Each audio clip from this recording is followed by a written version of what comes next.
When you read Outliers, you step into Gladwell's expansive question about why some people rise to extraordinary heights while others, perhaps equally gifted, don't. The book builds a single, hopeful thesis. Success isn't forged in a vacuum by sheer genius or grit alone. It is shaped, almost tethered, to the social ecosystems surrounding each person. Those ecosystems include culture, family patterns, historical timing, access to opportunity, and the particular environments in which people grow up and learn to act. Across 4 sweeping sections, the story moves from intimate portraits of communities to the brutal logic of high-stakes institutions, and then to the structural redesigns that can lift whole populations toward achievement. The through lines are clear. Culture and context loom just as large as talent. Opportunities are distributed unequally, but they can be widened with deliberate design, and the true outliers are often those who ride a favorable confluence of timing, training, and social capital, rather than lone prodigies who beat the odds on their own. The journey begins in a small town in Pennsylvania called Roseto, where the residents' health outcomes confound typical assumptions about risk factors. In Roseto, the rate of heart disease is astonishingly low given the residents' diet and stubborn material hardship. The answer isn't found in cholesterol counts, genetics, or personal discipline alone, but in the town's social fabric. 3-generation households, dense family networks, a robust church life, a web of civic groups, and a cultural emphasis on community and egalitarianism create a protective ecology. The health of Roseto's people emerges from the social ecology in which they live, not from the strength of their individual hearts. This striking example sets up Gladwell's larger argument. Success, well-being, and achievement are not merely the results of individual choices or innate gifts. They are produced by the environments in which people grow up and the expectations those environments cultivate. As Part 2 unfolds, the book shifts from health and happiness to the architecture of extraordinary achievement, how some people accumulate outsized influence not because they are isolated geniuses but because they are embedded in a set of social conditions that reward the kinds of skills, dispositions, and opportunities that yield remarkable outcomes. The contrast between Chris Langan and J. Robert Oppenheimer is especially revealing. Langan, though possessing a staggering intellect, was thwarted by poverty, scarce mentoring, and unstable schooling. He wandered through college with little institutional support, moving from one precarious situation to another, unable to translate raw capacity into lasting, high-powered leverage. Oppenheimer, by contrast, combines extraordinary intellect with a keen sense of social navigation, the ability to read institutions, to build alliances, to gain access to the networks that translate genius into influence. Gladwell introduces the idea of practical intelligence, the know-how of how to talk to the right people, how to maneuver institutions, how to present oneself, arguably more decisive in the long run than raw IQ.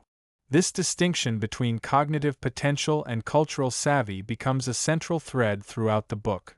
Your success depends not just on what you know, but on how you can deploy it within a social system. A crucial intervention in Part 2 is the lens of parenting styles and social capital. Annette Lareau's work on concerted cultivation versus the accomplishment of natural growth explains why some children arrive at school with a vocabulary for negotiating authority, a repertoire of questions, and comfort in institutional settings, while others are more deferential, more likely to accept instructions without pushing back or advocating for themselves. The contrast isn't simply about money. It's about cultural scripts learned at home that enable certain children to leverage opportunities more effectively. This framework helps explain the trajectory of Joe Flom, a self-made titan of corporate law who rose by mastering a new arena that old-line firms had largely neglected. Flom's ascent is not a solitary genius story but a narrative of being an outsider who could do what the entrenched powerhouses could not: navigate hostile takeovers, build a formidable firm, and shape a field that would redefine the legal landscape. Flom's world is the flip side of Langan's. a social ecology that rewards the very skills encouraged by a particular family culture and the networks that sustain it.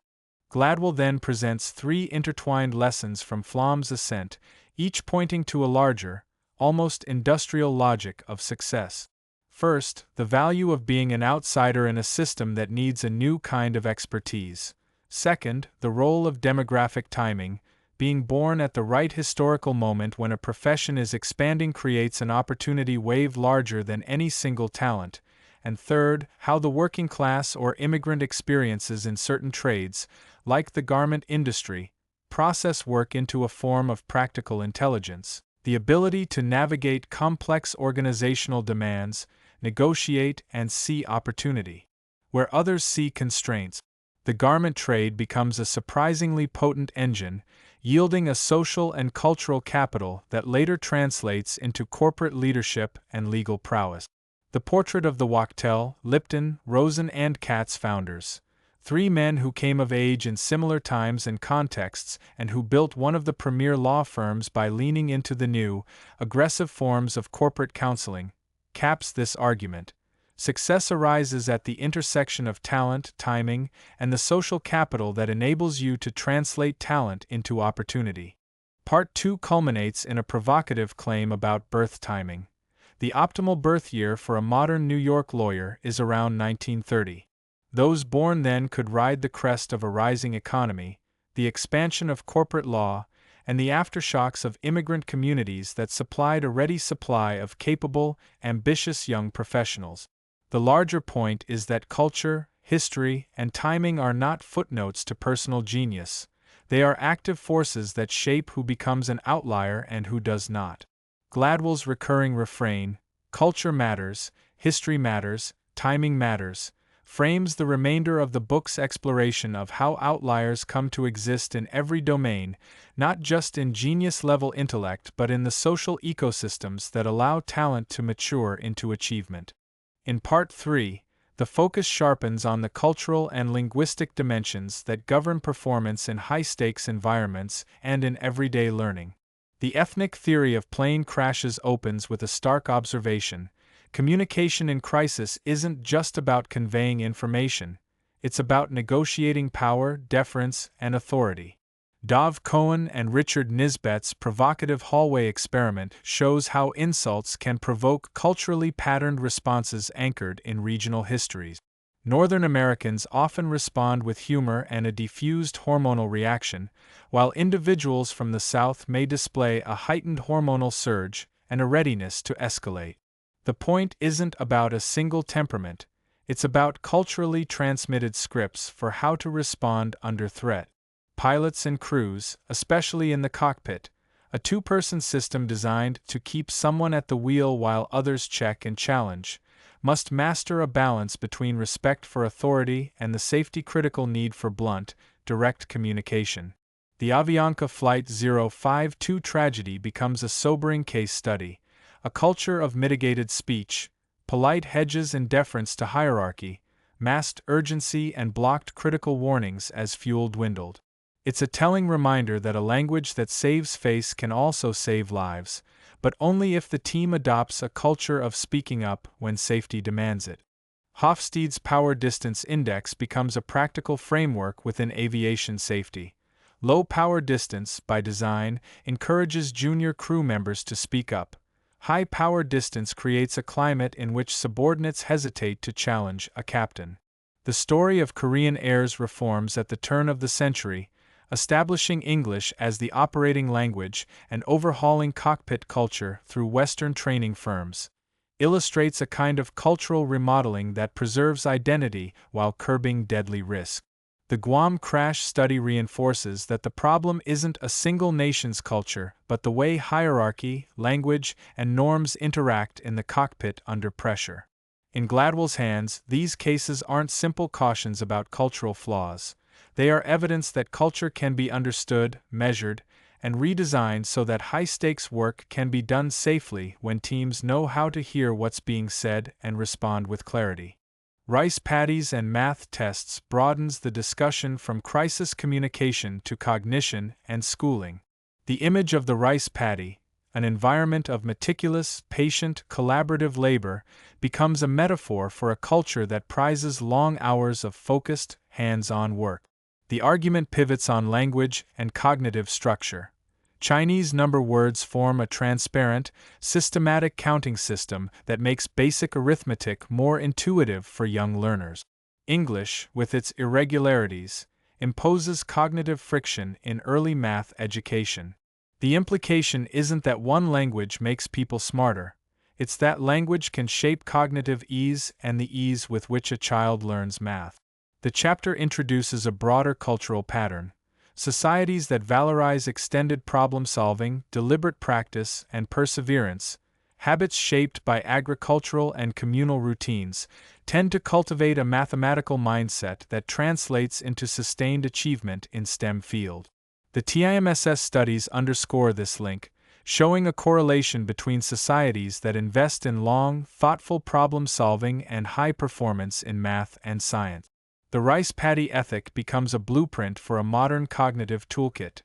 The discipline of sustained effort, the sense that effort is meaningful, and the belief that mastery is attainable with enough time on task. This section's strongest practical demonstration arrives with the KIPP Academy in the South Bronx. Gladwell uses Merita's bargain to show how a school can be designed to cultivate the rice paddy ethos within urban America. The KIPP model isn't just about longer days or more homework. It is about creating a culture in which students come to expect hard work, discipline, and a clear connection between daily practice and long-term goals. The SLANT protocol: smile, sit up, listen, ask questions, nod when spoken to, track with their eyes, becomes a microculture that organizes the classroom into a machine for learning. The results are striking. By 8th grade, KIPP students close the math gap with their more privileged peers, and many go on to strong high schools and colleges. The program's success isn't framed as a miracle of pedagogy alone. It's an illustration of how culture can be designed to align incentives, times, and routines with demanding academic outcomes. The broader point is brisk and provocative. If a school can structure time, set high expectations, and insist on sustained effort, then students from poverty can reach impressive levels of achievement. Merita's own story, her early life in a single-parent Bronx home, the brutal schedule she endures, and the remarkable progress she makes under the KIPP regimen, puts a human face on the numbers. Her sacrifices, sleep deprivation, and the social world she leaves behind are not simply hurdles, they are the price of a longer ladder, one that climbs toward college and beyond. Gladwell uses Merita to argue that success isn't about innate genius. It's about access to sustained, meaningful work and the social structures that enable it. The KIPP narrative sits alongside a broader historical arc about reform in American education. The 19th and early 20th century debates about balancing study with rest reveal a traditional tension between discipline and well-being. In contrast, the rice paddy logic shows a different model. Consistent, long-term effort can yield extraordinary returns, and institutions can be redesigned to harness that logic without burning students out. By juxtaposing these histories, Gladwell asks readers to imagine schooling that blends discipline with opportunity, intensity with support, and extended time with meaningful learning experiences. The book's final stretch widens into a transnational, intergenerational lens with the epilogue, a Jamaican story. Here, Gladwell grounds his argument in a personal memoir of his family's ascent from Jamaica's colonial era into education, professional life, and political influence. The family's trajectory is braided with a history of riots, scholarships, and social ladders that hinge on color, caste, and class. Daisy Nation, Gladwell's grandmother, becomes an emblem of possibility, a woman who navigates a social system that places clear boundaries on who gets access to opportunity, yet who manages to sculpt a path through networks, scholarships, and the stubborn persistence of family ties.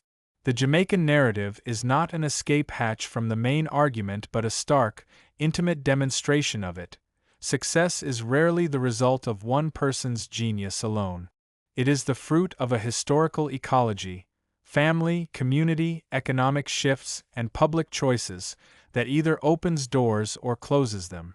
The color-coded social ladder in Jamaica, brown, olive, light brown, dark brown, black, encapsulates how social hierarchies shape access to education and professional advancement. The epilogue doesn't romanticize the past. It acknowledges the legacies of slavery and color prejudice while also illuminating the ways in which generations leverage opportunity to rise. The Jamaica story turns the lens outward. Culture, history, and timing aren't abstract forces. They are real, inheritable advantages that people either inherit or contend with across generations. Throughout Part 4, Gladwell remains both cautious and hopeful. The argument coalesces into a counter-narrative to the lone genius myth. Outliers aren't merely a product of a lucky break at a single moment. They are the culmination of a lifetime of shaped opportunities, supportive networks, and cultural norms that tend to reward certain kinds of labor, persistence, and social navigation. If society helps more people access these conditions, extending the school year or providing structured, meaningful after-school programs like KIP, building social capital through mentoring and transfers of practical intelligence, and recognizing how historical opportunity travels across generations, then the pipeline of talent widens. The future outliers won't be the rare exceptions who luck into a single moment. They'll be a broader chorus of individuals elevated by a system designed to cultivate talent, not merely reproduce privilege. The dedication to Daisy and the long acknowledgments makes the argument personal. Outliers arise not only from hard work but from being given chances, and from a culture that values, protects, and expands those chances for all. The overarching arc, then, is a shift from looking for isolated genius to looking for the ecosystems that make genius possible. Gladwell's opening Roseto story foreshadows the central claim: communities matter. Part 2 emphasizes how cultures and social capital shape the kinds of minds and behaviors that can thrive in elite institutions. Part 3 shows how language, hierarchy, and time discipline performance in both crisis and classroom, and demonstrates how structural redesign can mitigate the risks of culture's darker tendencies. Part 4 widens the lens to history, class, and opportunity, arguing that the most meaningful outliers are often those who benefit from a justly tuned social ecology, one that expands time, access, and support so that talent can mature and be harnessed in ways that uplift many, not just a fortunate few. In Gladwell's telling, success is less a solitary ascent and more a collective, historical achievement, one that depends on where you were born, who you grew up with, what institutions you had access to, and how much time and support you were given to learn, grow, and apply your gift. The book's closing sentiment is a quiet invitation. Reimagine success as a societal project, not as a solitary victory. If we distribute time more evenly, invest in the kinds of schools and programs that cultivate disciplined inquiry and practical intelligence, and recognize the deep cultural and historical roots of achievement, we can cultivate more outliers, people who, through the right environments, fulfill their potential not only for themselves but for the communities that shape them. This is Gladwell's counter-narrative to the myth of the self-made genius. Outliers flourish when culture, opportunity, and structure come together, and when society chooses to design systems that turn human potential into realized achievement for many, not just a few.